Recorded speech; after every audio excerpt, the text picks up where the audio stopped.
Welcome. Happy Hump Day. Patriot Radio News Hour. I'm Joe Jaquin, CEO of the Patriot Trading Group. If you haven't called yet, what are you waiting for? 800-951-0592. That is our toll-free number. The website at allamericangold.com. Make it part of your daily routine, right? We got, obviously, the spot prices are up there. We got all the articles, the videos, metals plan information, shopping cart. I mean, you name it, it's up there. allamericangold.com. Man, today, kind of a quiet day. Contract expirations, August contracts coming to an end. That's how Wall Street works and gold works. Silver doesn't have an August contract, but gold does. So not a lot of economic data out this morning. Right now, the Dow's up 200 points, and it's kind of funny because everyone's like, we're not really sure why. Insurance stocks. So it looks like, if I was to guess, everybody's getting defensive here as the new contracts are getting ready to play. But we'll see. Who knows? It's early, right? You never know what Wall Street's going to do. One headline and everything can go the other way. A lot of other stuff to talk about. Yesterday, I didn't have time. We talked about 401ks, and now we're finding out all these lawsuits, class action lawsuits that people are. Listen, you know what happens? It's simple. People see the stock market double, almost, not quite, from the highs of 12 years ago to today. And then they look at their 401k balances, and they do the math. And they're like, well, wait a minute. I put in, and let's just say, and I don't know the number, let's just say you're putting $4,000 a year in your 401k. Well, $48,000 was your own money, right? And then maybe your company matches a little bit, so maybe they threw in $12,000, right? So it's like, okay, well, that's $50,000, right? And I had $50,000, 12 years ago. Now I put another 50 in, that's 100. And Wall Street's doubled, right? I should be at least, somewhere between, 175, 200,000, something like that. And you go and you look at your balance, and it's 125. Right? People get mad, right? And they're like, hey, wait a minute, you know what? Where's my money? I got to retire. I don't have enough. And so now we're seeing all these class action lawsuits in the 401ks. Because let's face it, it's nothing more than a big racket. Right? They wanted to get rid of pensions, and they figured out a way to do it. They had the government and the central bank all behind them. Listen, they talk about it all the time. Oh, well, all these people that don't have a 401k, they're small business or they work for a small business, and they want to be able to allow you to invest like this and that. And I'm going to tell you right now, if it's me, join our metals program. Yeah, I know you don't get it tax deferred, but we talked about taxes yesterday. The only time the tax deferred thing is really any benefit to you is if when you're ready, when the government starts forcing you to take it, or you just need to start taking it before the government forces you to, is if you don't have a lot. That's the only time it helps. Right? Because then it's like, okay, well, at least I don't have to pay a ton of taxes because I don't got any income. Right? Could you imagine if you had, like the commercials, if you had a couple $1 million in your 401k and you had to sell 10% a year because the government was forcing it, hey, that's $200,000. Right? You're like, oh, I'm going to lose 40% of my money. Right? Yeah, that's what's going to happen. Right? The only time you don't is when, I only had $20,000. So 2% is only $2,000, right? It's not going to cause me to have this income where I'm going to have to pay even more taxes. So it's really kind of self-defeating. But today, we're going to talk about Social Security and really dive into, there was an article that made me want to do it. They were talking about the 7 myths of Social Security. Anybody out there, just so you know, and I'll give you a little precursor, that tells you that don't worry, all this Social Security stuff, it's fine, is either ignorant, a liar, or truly doesn't understand what the law really is. And for most Americans, the government wants you to be ignorant, and they don't want you to understand the laws. Because when you're ignorant and you don't understand what the law really is, it allows for you to be deceived. Right? So it allows for, that guy's just crazy. He doesn't know. Right? And on Social Security, if you really spent some time online, you can find the answer you like. Right? If you want to believe Social Security's a sham, you can find that. If you want to believe Social Security, it's fine and perfect and I don't have to worry, you can find it. Today, I'm going to try to tell you what it really is. How about that? Don't touch that dial. We'll be back. 800-951-0592. And I've done this a bunch of times. And it always bears repeating. When you talk about investing, when you talk about saving, when you talk about retirement, these are things that used to be handled through your job. Back when all the jobs used to be full-time. You go back to the, really from the 1900s, the 1950s, 1960s, 1970s, all the jobs were full-time, unless you really wanted to be part-time. All these companies, right, people worked for most of their lives. You know what used to be really common is you grew up in the same neighborhood with the same kids. And they were there pretty much your whole life. It was rare. Oh, hey, Jimmy's moving. Didn't used to happen very often. It did, but not that often. Mom stayed home, Dad worked, raised the kids. And then it started changing, right? And the first big change was they stopped pensions, right? So there was no more reward for working at a company 20, 30, 40 years, right? You don't get the watch right? Or the ring anymore. You don't get the big payoff. And now, of course, today we live in the gig economy right now where instead of employing you, hey, how about you just be an independent contractor? All of us know people like that, right? I mean, they're everywhere, right? That way we don't have to offer a 401k. We don't have to give you insurance. We don't have to do workman's comp, payroll taxes. We don't have to do any of that stuff. And obviously, any company that can get somebody to be part-time instead of full-time, right? They don't have to offer them the benefits and this and that and the other. And, of course, the one staple, right, it was Social Security, created during the Great Depression.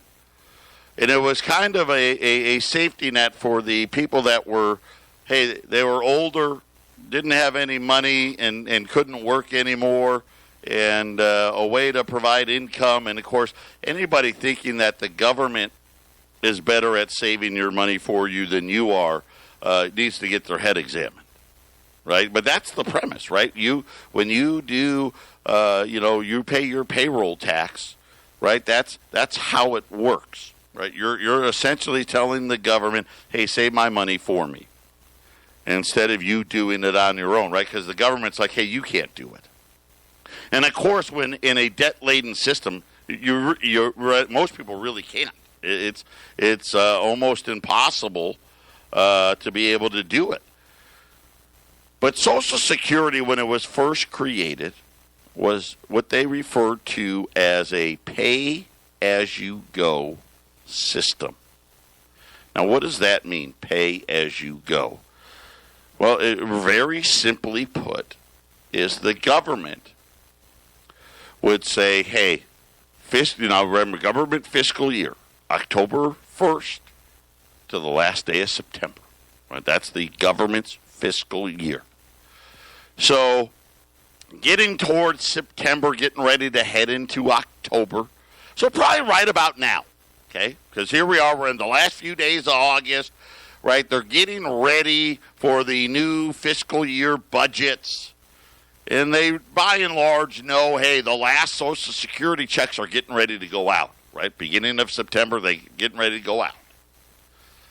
And the government would say, hey, we've spent, and let's just pick a number, $100 billion.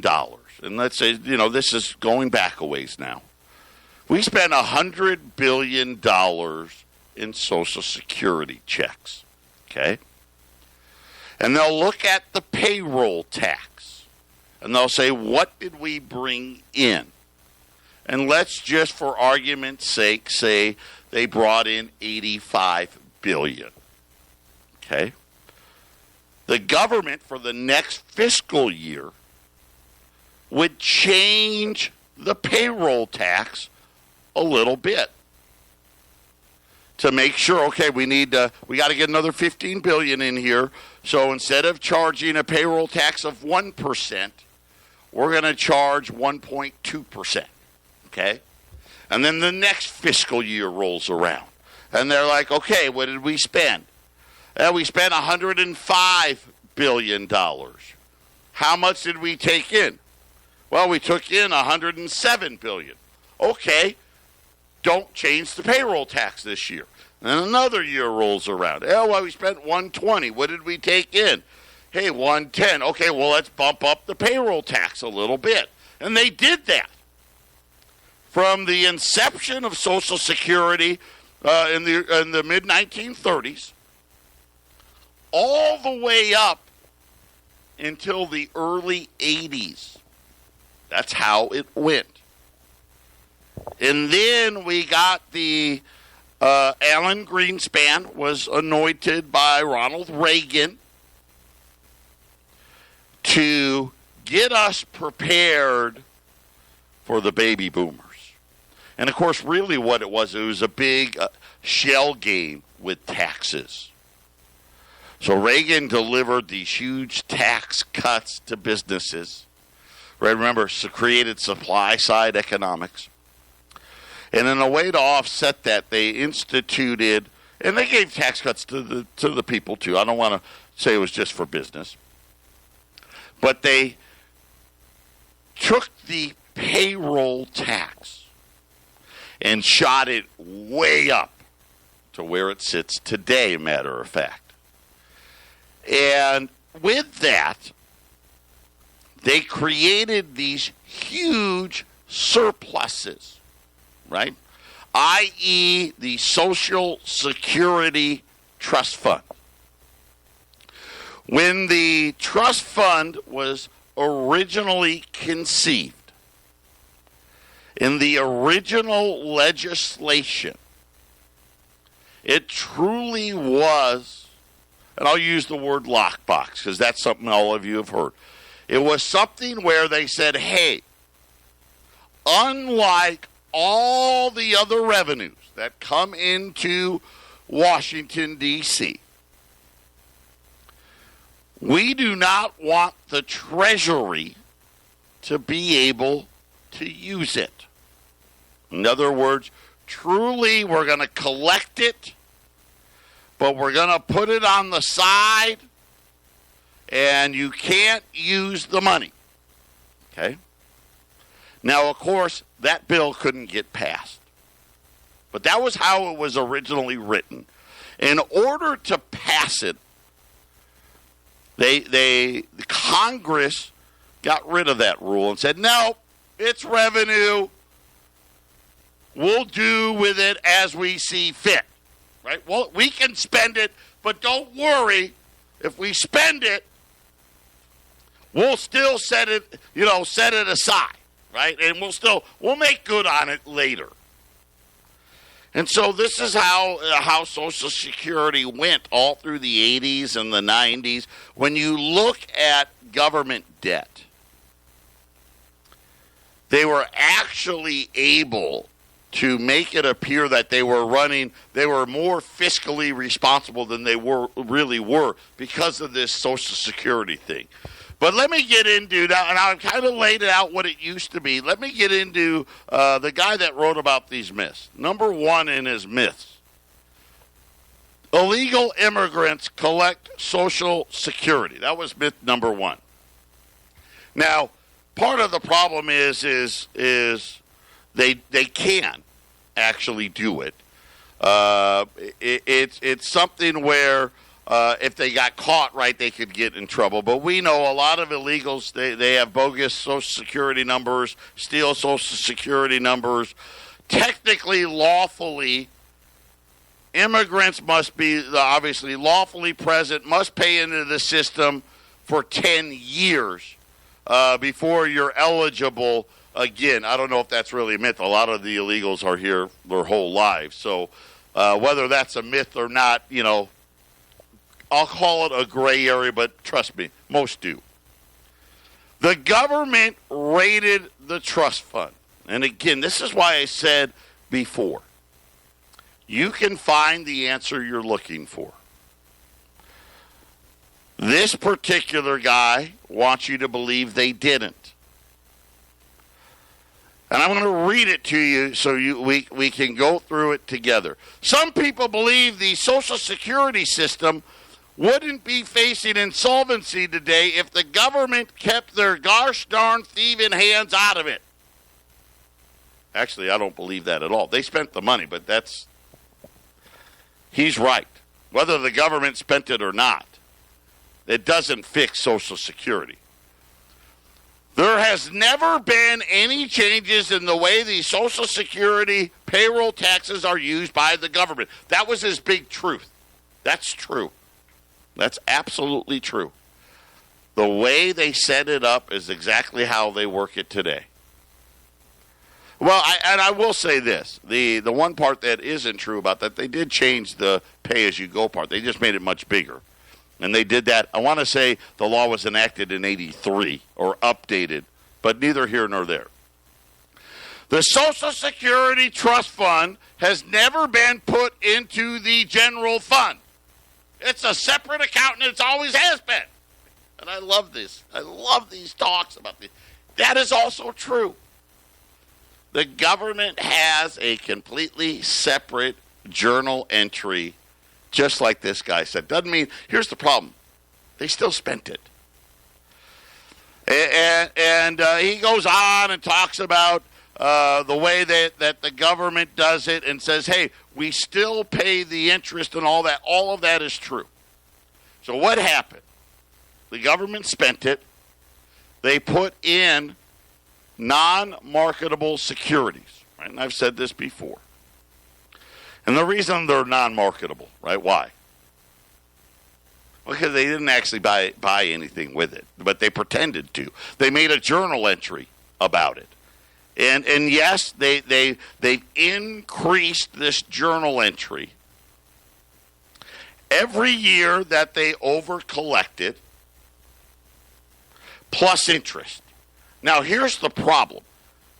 We passed over collection 10 to 12 years ago. Okay, we stopped collecting more than what we were putting in. However, the interest payment that they would journal to the account still had it to where it covered the difference up until last year. So now Social Security We pay out more than what we bring in, even after the government pays us the interest on the money that they had been spending all along. Okay? So we're slowly starting to deplete this. Now, this was the big one in his little deal. So he tries to make it appear that the government didn't do anything bad. They followed the law the way they intended to do it. He's right. They did. They set it up this way. This was their plan. Myth number 3. Social Security is going bankrupt. And again, he's right and he's wrong. Is Social Security going bankrupt, and when? We're going to talk about that when we return. This is the Phyllis Schlafly Report, a daily commentary continuing the conservative pro-family legacy of Phyllis Schlafly. And now, from the archives of Phyllis Schlafly Eagles, here is Phyllis Schlafly. One of the biggest lies taught to young Americans is that our Constitution and laws require government to enforce a total separation of church and state. Here is a list of familiar examples that prove America has never mandated a complete separation of church and state. Our Pledge of Allegiance contains the words, "One nation under God." A portrait of Moses with the Ten Commandments tablet is on the wall of the United States Supreme Court. The Lincoln Memorial has chiseled in it, "Judgments of the Lord are righteous." There is a prayer room in Congress. The tomb of the unknown soldier is dedicated to a soldier known but to God. The United States Supreme Court opens with the words, "God save the United States and this honorable court," and witnesses swear to tell the truth, so help them God. The inscription on the Liberty Bell cites Leviticus 25:10. All our military branches pay the salaries of chaplains. We have mandated a national day of prayer. We have mandated Thanksgiving when we are asked to give thanks to God. We celebrate Christmas, the birth of Jesus Christ, as a national holiday. The last stanza of our national anthem refers to God. Our Declaration of Independence refers to God 4 times. Our calendar is dated from the year of the birth of Jesus Christ. Our coins and money bills are inscribed with the words, "In God We Trust." Famous American songs, "My Country 'Tis of Thee," "America the Beautiful," and the Battle Hymn of the Republic all mention God. The United States Constitution refers to Jesus when it was signed just above John Hancock's signature in the year of our Lord, 1787. Parents, you should remind your children of these facts because public schools are teaching them absolutely nothing about our religious history and heritage. This has been the Phyllis Schlafly Report from Phyllis Schlafly Eagles. When America turns our back on our Christian heritage, we shouldn't be surprised when biblical precepts like honesty, kindness, respect, justice, and freedom are abandoned. At phyllisschlafly.com, we still believe in rights endowed by our Creator. If you agree, find out more at phyllisschlafly.com. Thanks for listening to the Phyllis Schlafly Report. So we're talking about, this article was yesterday on Market Watch, and again, this was Devin Carroll trying to tell everybody what a great job the government has done with your retirement accounts. And again, you can find the good and the bad, and really it's one of these cases where both are right. The government was handling Social Security like your bank handles a deposit. Right? The second you deposit the money in the bank, you don't own it anymore, and then the bank loans it out. Well, the government kind of did the same thing. Right? They're like, I know that's for your retirement, but whatever's left over, we're going to spend it. And we're going to put these IOUs in there, but we're going to make them, just like a treasurer, we're going to give you some interest to make you feel better. And they did. They did. Now, of course, where did that interest come from? Well, it came out of the debts, right? just got added to government spending is all. Left pocket, right pocket, doesn't really matter. So now Social Security benefits, right, as I told you, considered pay as you go. We know that. And of course, they changed it really. And now we're at this point where the way the system was originally intended, we should be raising the payroll tax right now. Right? Because we don't have the money. Right? We're paying out more than what we're bringing in. And now they're talking about running out of money. Now, right now,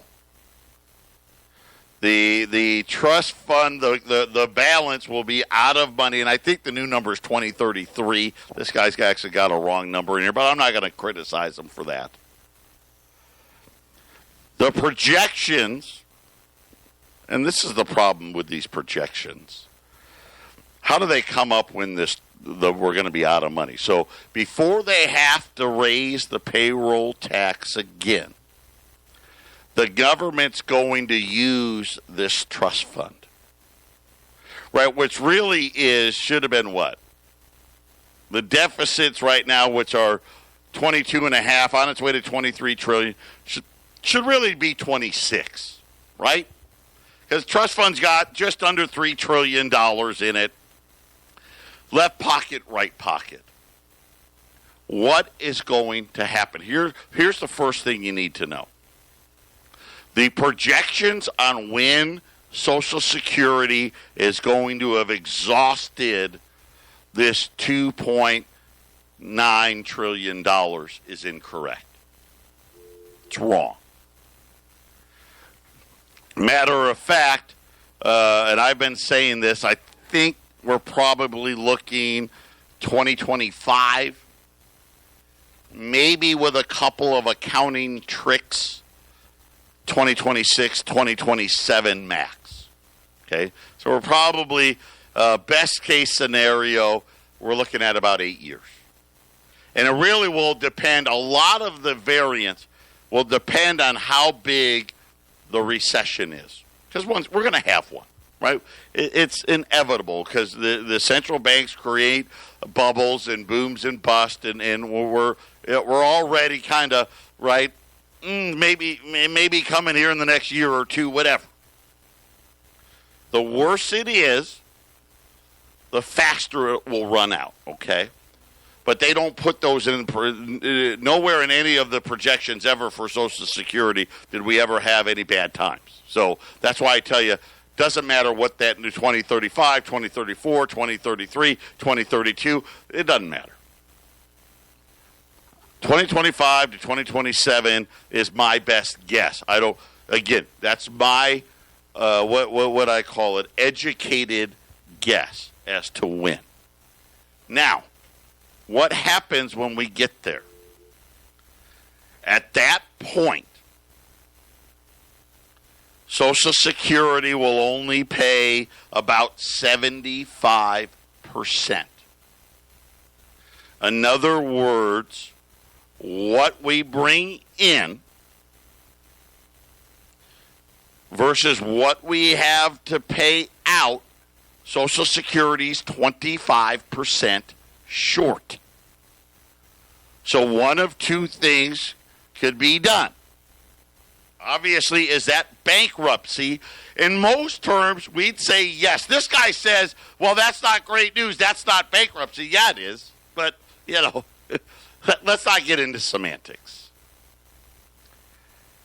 Here's the thing of why he can say this is not bankruptcy. Think about this. If your employers came to you and said, hey, listen, we just don't have enough money to pay you. We'll pay you 75%. Hey, vendors, we don't have enough money to pay you for your product. I'll just give you 75 cents instead of $1. What would happen? Right? What would happen? The vendor would be like, I don't think so, and force you into bankruptcy, right? Obviously, you can't force the federal government into bankruptcy that way, because that's how the law's written, by the way. So you still won't receive zero. So in this guy's eyes, that's why it's not bankruptcy. But neither here nor there. This is what's going to happen. The government can do one of two things. Okay? One, they can raise the payroll tax. So just think about the payroll tax now. The government is 25% light. Probably would have to raise, and still they know, and by the way, the number's still growing. 2020, 2026, 27, 28, 29, 30, 31. So they'll probably have to raise the payroll tax from 12.4% to, I don't know, pick a number, 16, 18%. Now, if you're self-employed, you have to pay both, right? You have to pay the whole thing. If you work for somebody else, you only pay half. So right now, you're paying 6.2%. In order to be able to fund Social Security after the trust fund runs out. And whether the trust fund was real, not real, doesn't matter. You'd probably be paying somewhere between 9 and 10%. Or if you're a business owner, 18 to 20. Now, that wouldn't be very popular. But it'd be one way. Right? We go back to pay as you go. Right? And start thinking about that. Wait a minute, 20% of my wages go to Social Security, and every couple of years, right? They'd have to keep increasing it. It's not like Social Security stops.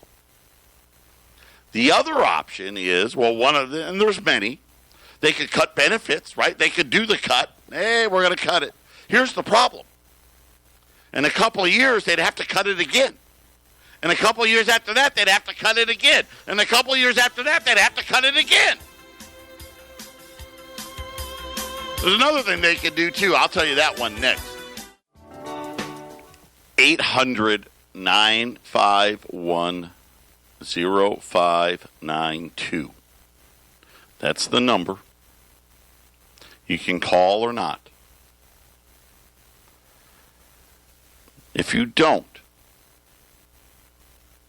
here's what's coming.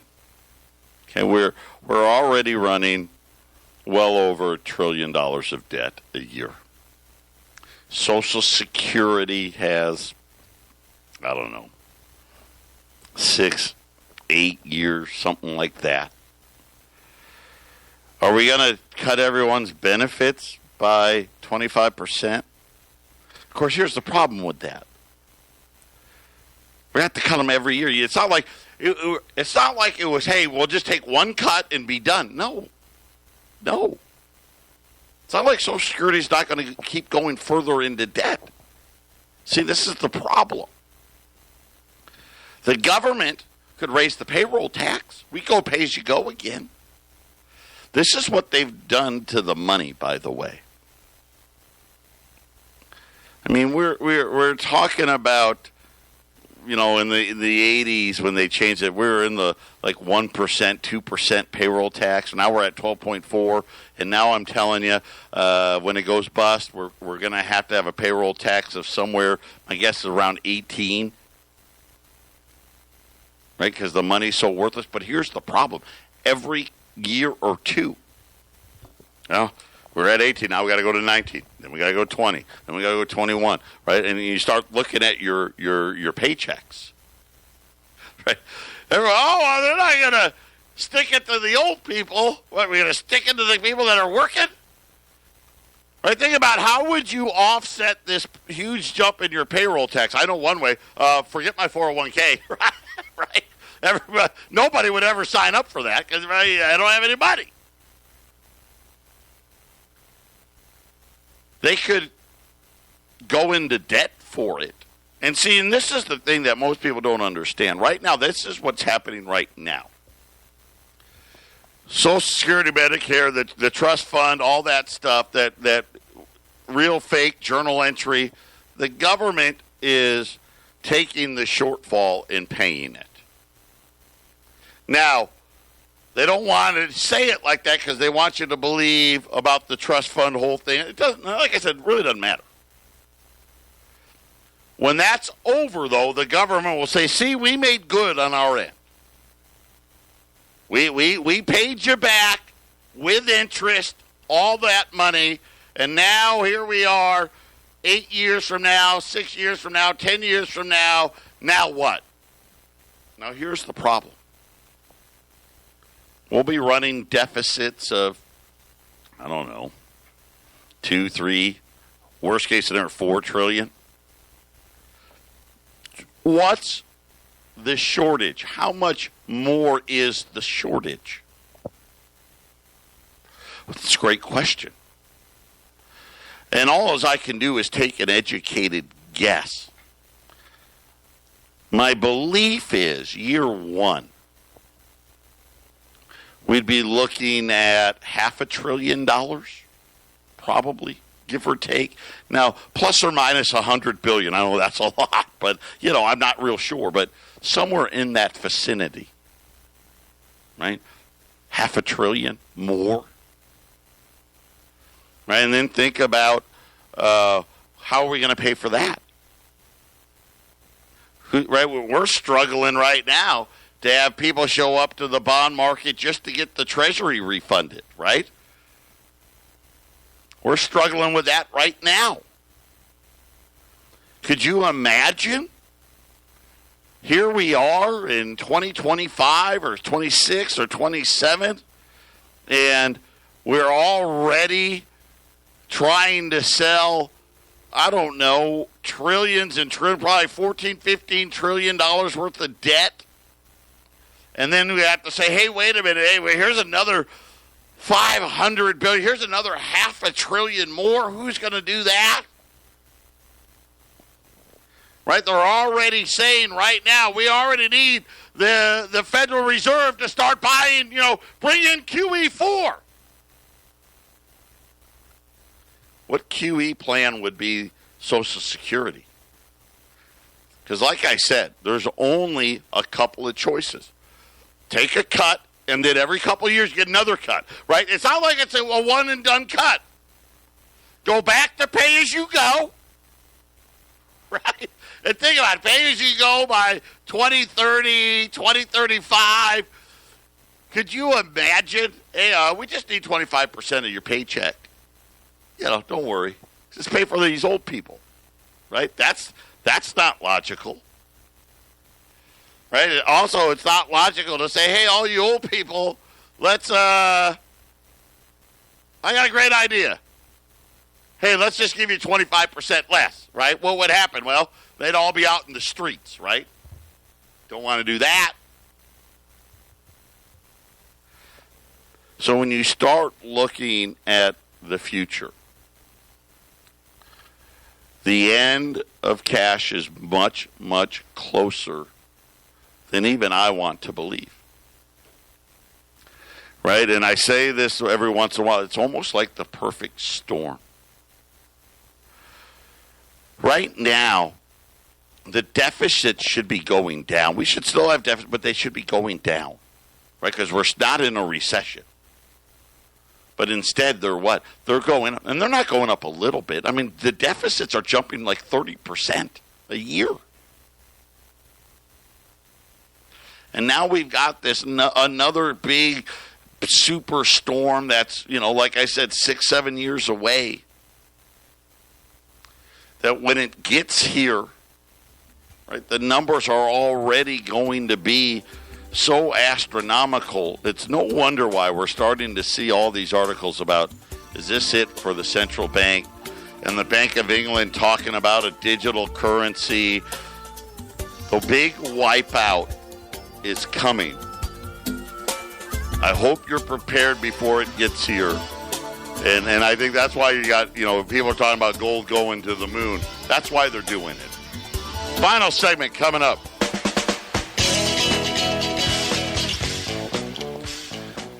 (800-951-0592). Now, this is not new. Remember that country called Greece? See, this was part of Greece's problems. Is the generous retirement, and of course, black market, no one pays taxes, blah, blah, blah, blah, blah. But this was it. This was the reason. Remember what they did.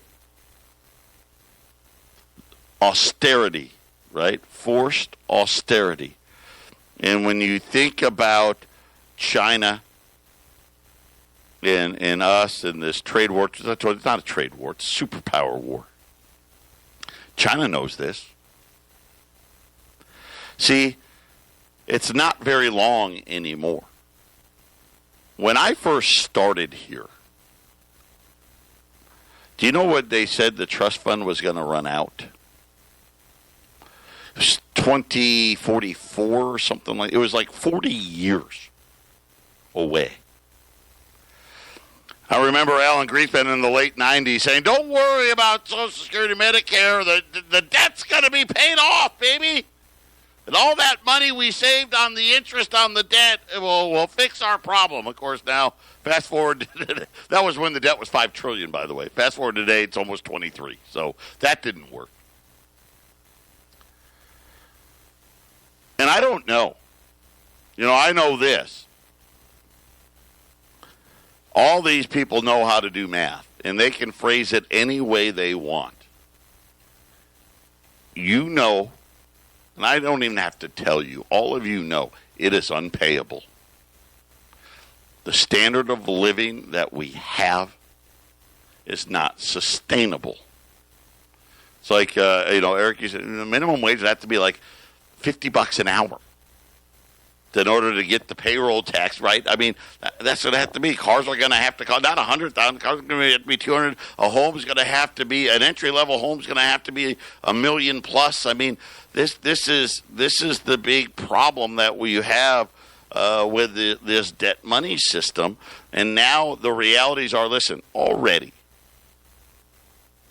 in the 16 years that I've been doing this, they've lowered the Social Security expiration date by like 11 years. So just imagine in the next 8, right? They're going to lower it, at least another 4 or 5, right? Which puts you 2026, 2027. I mean, it's simple math. I hope you're ready. Call us. Put some of that hard-earned money into gold and silver. Here's what it's going to do. Whatever you put in today, whatever that amount buys today, if you put in $50,000 today, whatever $50,000 could buy today,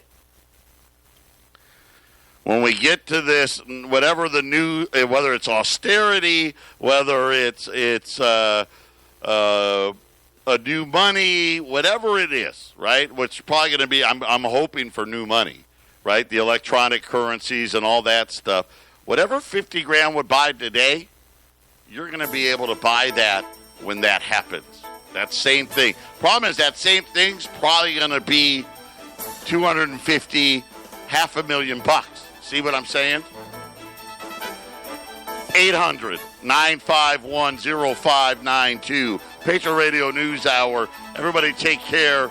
And I hope you understand about Social Security a little better today.